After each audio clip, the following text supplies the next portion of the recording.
Welcome to Blood in the Snow Radio, where we give you the latest news and interviews with the best in Canadian genre cinema. Here are your hosts, Robert Bellamy and Festival Director Kelly Michael Stewart. Welcome back to the Bits Development Lab for 2023. I have the privilege of sitting here with these two lovely ladies. If you could introduce yourselves again, please. Of course. I'm Lu Asfaha. I'm a writer-director based in Toronto, working primarily in horror and comedy. And hi, everyone. My name is Fonna Seidu, and I'm a producer and production manager based in Toronto. Excellent. And now you described this beautifully. I hope we can do this again. I can. I have it memorized. Your project, please. I guess, you called, do, don't you? Yes. It's called They Echo. It's a haunted house horror film about the link between memory, trauma, grief, and ghosts, told through the fractured relationship between an African immigrant mother and her first-generation daughter. Very cool. And what brought that idea up? To me, the Colonel always baffles me with some of these stories. For a really long time, I wanted to write about my relationship with my mom, and I tried it a bunch of different ways. I, tried to do drama. It was boring. I tried to do comedy. I couldn't find the right tone. I actually tried to do it as a superhero movie at one point, but it wasn't until I figured out that the real kernel of the story that I wanted to tell was the feeling of grief and grieving a relationship and grieving a relationship that you kind of wish that you had. Okay. And so that led me to horror. Yeah, and it was kind of easy to from that point forward, because I'm a huge horror fan, a huge true crime fan, which definitely plays into the story as well. So once I kind of had that light bulb moment, it was pretty smooth sailing from there. Oh, nice. And how did you get kind of looped into this? Yeah, absolutely. So Lu sent me the script, and she was like, I don't know, people are telling me it could go one way, it could go another. Can you just read it and let me know? And I didn't know if people liked it. That was okay. Yeah, you're really insular as a writer. And so when I read it, usually my thing is, do I sit down with one reading, or do I have to take phone breaks and go to the washroom? But I sat down the entire time and read through the entire script. And for me, what hooked me was, of course, mom trauma. I have mom trauma as well. Shout out to therapy. And also because she writes interesting, captivating characters that I can relate to. And whenever I read Lu's scripts, I feel like I am the target audience, even though I'm not super horror person, but can still relate and feel things based on what she's writing. That's cool. And it's important to be able to get the right feedback you want when you're getting a script. Because I know when I write, I have a couple people I'll give it to because they love everything I do, even if it's trash. And you get that awesome. But then I have those people that will go, why did you write this? Oh. Yeah. So it's good to find that good person that you can count on. And I trust Fona's opinion, and I know she's not going to lie to me and tell me that something is good when it's not good. So that was the reason why I had gotten a bunch of other people's feedback already at that point. And I kind of gave it to her as be honest with me. Tell me if there's actually something here. And if there isn't, I'll move on to another project. But she liked it. So here we are. Yeah. But it's hard sometimes when you have that personal passion project, to let it go. Mm-hmm. Even though, like you said, you're writing it and you're going, no, it's not working. Even though what you're getting down is important to you. So it's very hard sometimes to let that go. So it's good to know that you have that person that can tell you, back off. Absolutely, 100%. But I think that also, like I said, I had tried this to tell this same kind of story a bunch of different ways. And I think if this hadn't worked, I would have just kept trying other ways to do it. Yep. So now you've gotten your script. What made you decide to get involved with this lab? You should share the trajectory of your script and how it went. Sure.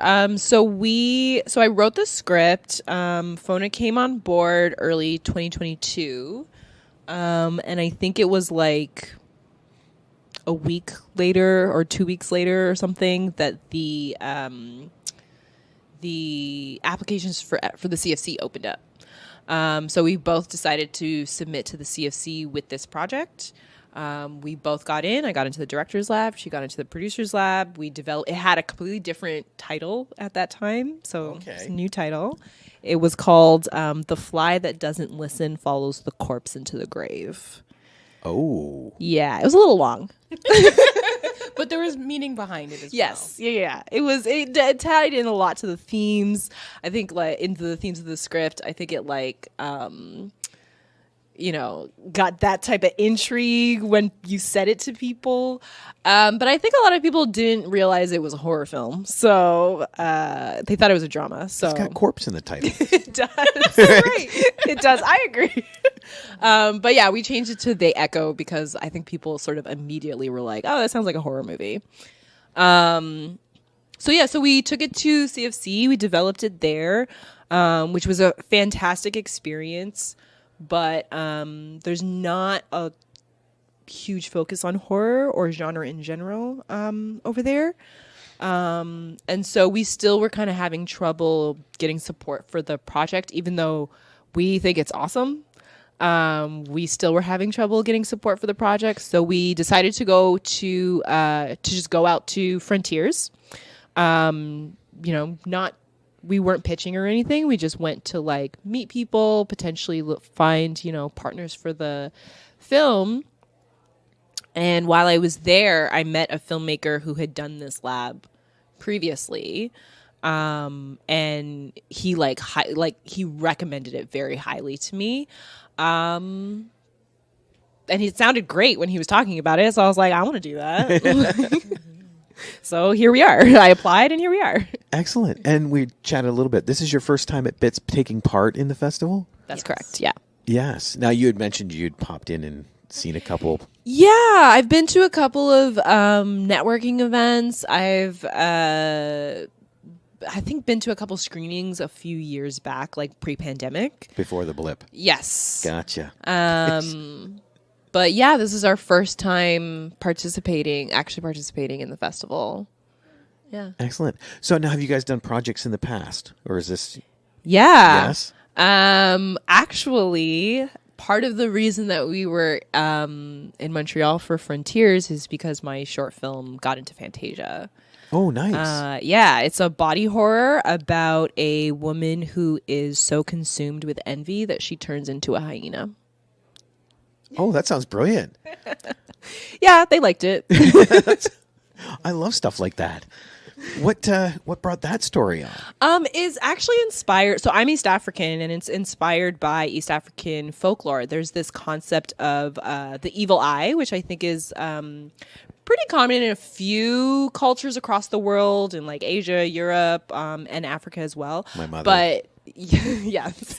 But in Africa, in my region of Africa in particular, there are a lot of like myths about people using the black magic of the evil eye in order to turn into a hyena and kind of like stalk their the target of their jealousy and their envy.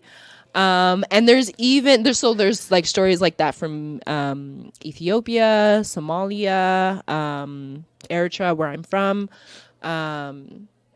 Yeah, and you know what? Honestly, I really just wanted to write a story about, like, that was kind of in the back of my mind, that folklore, but I really actually just wanted to write about how the feeling of jealousy and the feeling of envy can like destroy you. Like, it can really like take all of the good things in your life and you can like sabotage them just via this negative emotion that you're feeling. And I guess I sort of wrote it as like a parable, a warning to like not let that happen. Nice. Yeah. You should also share about fresh meat. Oh, yes. Yes. This is why I have Fonna. So we also, prior to that film, we made a short called Fresh Meat, which was about it's about a media company that eats their employees. Nice. Yes. Yeah. And so we made that, which premiered at Inside Out. We played Outfest in LA. Also in LA, we played Pan-African Film Festival and Bronze Lens.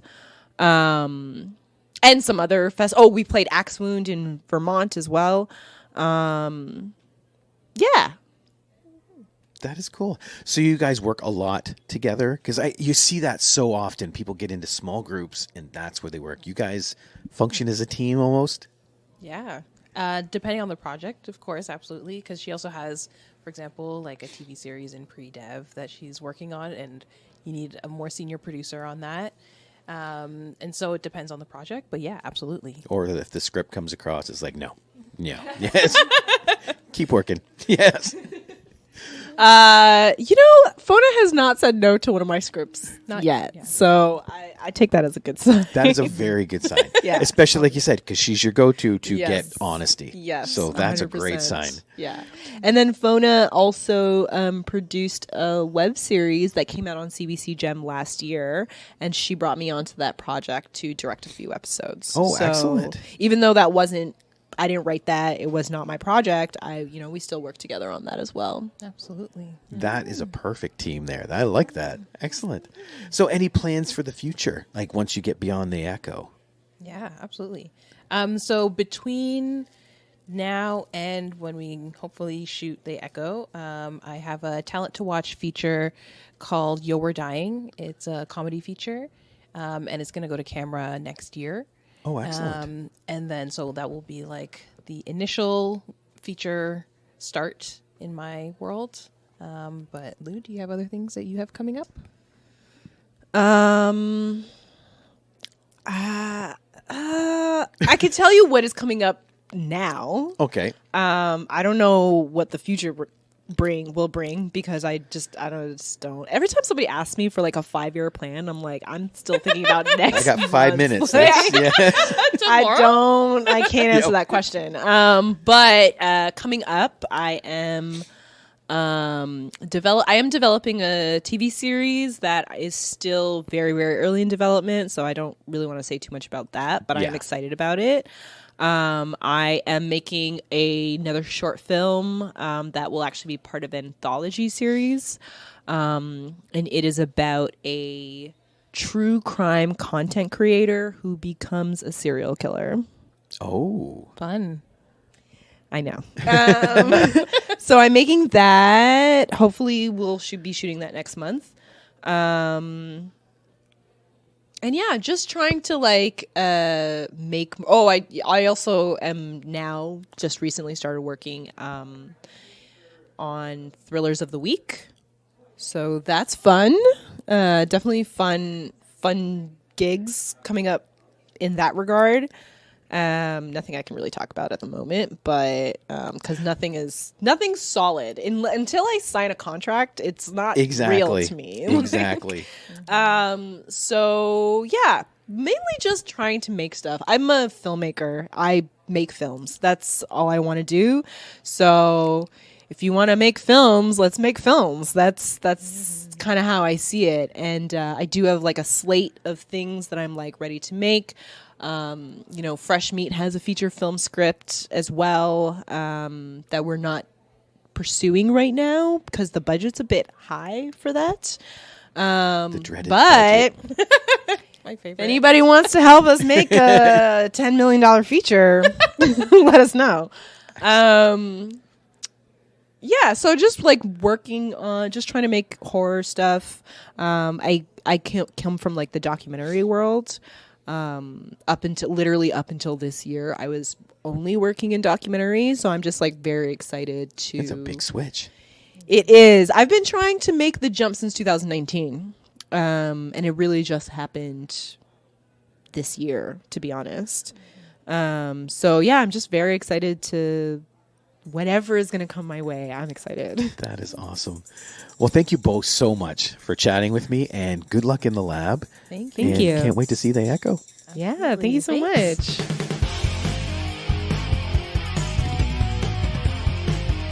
Join us next time for Blood in the Snow Radio. Bits Radio is a production of Three Evil Cats Productions in association with the Blood and Snow Canadian Film Festival.